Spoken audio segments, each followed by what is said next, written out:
Let's see. Well, it doesn't matter. It'll be on wax. Yeah. It'll be like that time, and I'll blow up his phone. You just called him an MF. I'm gonna blow up. Crazy. Huh, hat? Oh, what the devil are you doing, Hat? Hat. He has a hat What's on up, right Hat? now. Who's there, Hat? Bro, we got a freaking like a the Knights of the Round Table type shit. Is Make It Nice there? Or are you still not talking with him? Oh, shit. I'm gonna use your shoe. No, we squared it, Joe. We squared it. Like always. I'm here. You did, thank God. Yeah. Make It Nice. Make It Nice. I had to give you my what do you call it, my compliments. Yeah. But no, in part, he mentioned, that's why he actually reached out, because he did mention that you did have notes, and I told him that I was excited because up until recently, I felt like that would be helpful for us, so I kind of started to do it. I complimented you the most there. I said you really toned it down. Yeah. You sounded like the voice of reason. Yeah. He's definitely making an effort to tone it down. Yeah. No, for real though. No, and part of with the feedback that you've given us, and even with the mission statement that we had for the podcast to begin with, if it is for us to continue to improve our self-awareness and improve, just as men, that's why I took the opportunity to anything is a reference point. I can learn from anything, so I appreciate it. See, that's good. That's what because everything was like. It was sounding like just too ghetto. Yeah. And I come from the ghetto. I know. I know what's about. No, I realized what it because it was something that even when he mentioned it, I knew where it was coming from. I didn't look at it because I haven't finished the book too. But you started? Yeah. Where are you up to? The second chapter. But then why it's crazy? Know that. But why it's crazy, right? Why it was funny to me was that even. Like I told him, I was like, I guess that's kind of what in Tripp's kind of sense, or for giving the year on, we're Hat. But the thing is that I don't ever allow his whiteness or my lack of having the whiteness to offend me in that sense. You know what I mean? So, to that same degree, like even though I've like poked the bear, because he definitely does. I get belligerent, because he definitely does, because he's quote unquote not ghetto, but then he does like everything else that that would probably make it so that I would resort to what's even comes natural to me. Ghetto violence. Yeah. So then I'm like, nah, you know what? But as far as with that, I knew that it came from a place of love and of understanding, most importantly. Because I told him, I was like, it's like I knew that any review on your behalf, just because of even what you've been through, even in your life, and just growing up in the city in such a different time. I told him, I was like, it's like I studied anthropology in Hunter College, so I know that, you know what I mean. I was like, it's like having Joe have use us as a case study. And do something anthropological, but from the native perspective. I have guessed why you studied that, because you wanted to see where your ancestors, you're part Cro-Magnon. Yeah. So you wanted to see where you came from, right? You wanted to see where you came from. I get it. Well, Hat, wait a minute. Is Hat acting ghetto over there? He's trying to, but you see that's why he's from fucking Little Neck. Yeah, we were just talking about that too. Blowing up my spot. I was like, doesn't it sound? And you know what? I'm about to blow up your. It doesn't sound your spot. And at least that's how I want it to be. But then in the way that I told him too, I was like, a lot of even the profanity. But you're right. It was that I felt it was getting lost, because it's really part of how I speak. But on being recorded and on file, especially whether it's with the editing or not, like I said, the message can be lost just because there'll be people that'll be turned off by that, just by, like you mentioned, just by just even sounding vulgar. And it's funny because even my daughter, because my daughter's name is on the show, I always just reference her as the Blue Lion, for just to keep hers safe too. As far as with that, we never name drop, not even her. She's one of the first ones, Joe, that will tell me, she's like, watch your language, or or watch your mouth, from young. So she's 7 years old now, but it besides her having softened me a lot. It just makes me realize that I'm constantly on all aspects. Like, it's almost like the mic is on always. For lack of a better way to think about it. So that's the way you got. Because I know ghetto, man. I'm down with it. I'm fine with everything. But then you got to get past that at a certain point. You know what I mean? Because ghetto works when you're in your 20s and 30s for a while, and then it doesn't work anymore. No, you're right. Future in ghetto, man. No, and that's something that anybody that really is from the ghetto should know that, and we know that through and through. So to not even to not evolve from it, I feel like it would be, besides a disservice to oneself, it's just like you said, it'd just be futile for the most part. There'd be no reason. It's a waste of energy even, and I don't know how much Hat has told you about as far as like how spiritual I am and more like towards ancestor worship.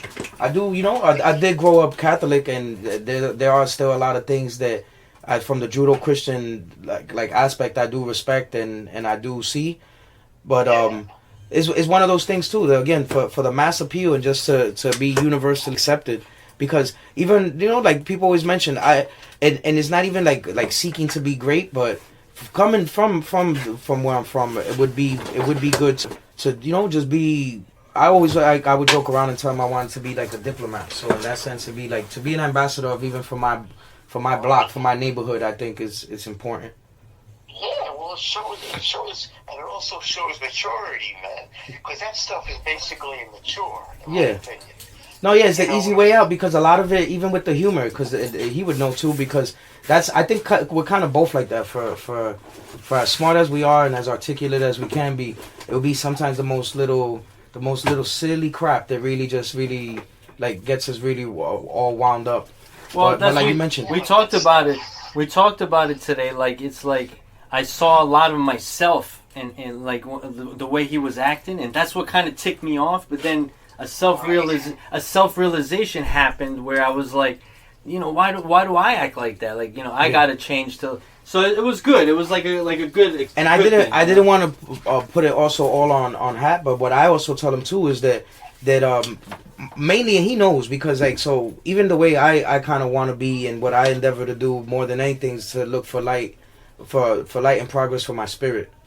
So part of that is constantly maturing and improving and being an example to others and being as helpful as one could be, because overall we never, I like I tell Hat all the time, we probably take for granted, there's obviously enough people listen to us, because it's always exciting to see little blips anywhere across the globe, because it's so exciting, and not from the ego point of view, just from like it's so dope that somebody from somewhere else has heard us enough and they're like, what, this is not that bad, and that's why I'm appreciative of your feedback, because if a lot of that those we start to have more of the red dots, like he probably explained that through the website he can track it, so it comes up in like red blips.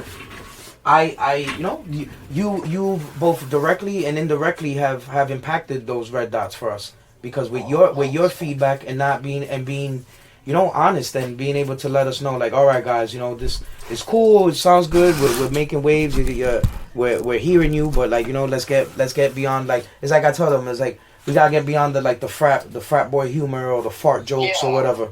That's what I was saying. I was saying, like, you guys have, like, I don't know if I told you about this. I put out a great shout out for you guys, because I said, look, I don't know if Hat's told you, but I'm like about as opposite from most people as you can be. The way I live and everything like that. Yeah. There's almost nothing that I do that everybody else does. But I think what you guys do is incredibly hard. I mean, having a family, having this, having to work every day. There's so much out of that you can mine from that, man. And people just do it because they think they, and I'm putting it up as a shout out. Yes. It's a thing that's hard to do, but it's taken for granted in a lot of ways. I mean, there's a lot of negative stuff because people can get fat and lazy and shit like that doing it. But there's also the struggle that you got to go every day to work, every day take care of your family, every day take care of things. That's a hard thing, man. Yeah. I mean, I do other shit for me is hard, but it's not like that. Yeah. People take that for granted because everybody does it, but it's not easy. No. And we do it with a smile, and you're right, because it's like I told him too, that's why it's helped, because even the way that I saw it, I was like, all right, well, I figured, because I guess that's why sometimes we had to remember, because so the way I told him, I was like, these files will serve, right? And whether the podcast blows up or not, why I like it is because it's like a transcript of like the journey of like from us furthering our friendship that started obviously at the 9 to 5, but then even all beyond that. And like I've told him too that sometimes he'd be like, oh, you're a shit friend, and I'm like, well, maybe I was taught, because the way I was taught, it was like that at times, and that's just my environment too, and the way I was brought up, even culturally, sometimes is like friendships were like burdens. They like bring you down to a degree, right? But what was taught though, and I think is more important, is just how you look at it, was the bond. A bond or a link was more important. So that's why what I would tell him is that, all right, fine. As far as like I'm pretty eccentric too. As far as like I'm probably not what you could say consider a typical or normal BFF or kind of relationship with anybody. Because I'm very aloof myself. I try not to be so curt and short with others, but it's like a struggle for me. Somebody can call me and I'll get back to him, but I'll definitely get back to him at my pace, and definitely not immediately. So I we're seeking to improve that. That's why I knew once I looked at it like that, I was like that was a dope way to look at it. I was like, damn, if it really is even a transcript. We want to thank our friend Joe Montaperto, very interesting guy. One of the few people on our podcast that we mention by their government name. And that's because you can find him on Amazon. My guy Joe has 3 books currently for sale. Edge of Whiteness, Lovely Chaos, Nobody Gets Out of Catering Alive. So just a shout out for you, Joe. You're welcome. Check those titles out. I have read 1.5 of those 3 books currently.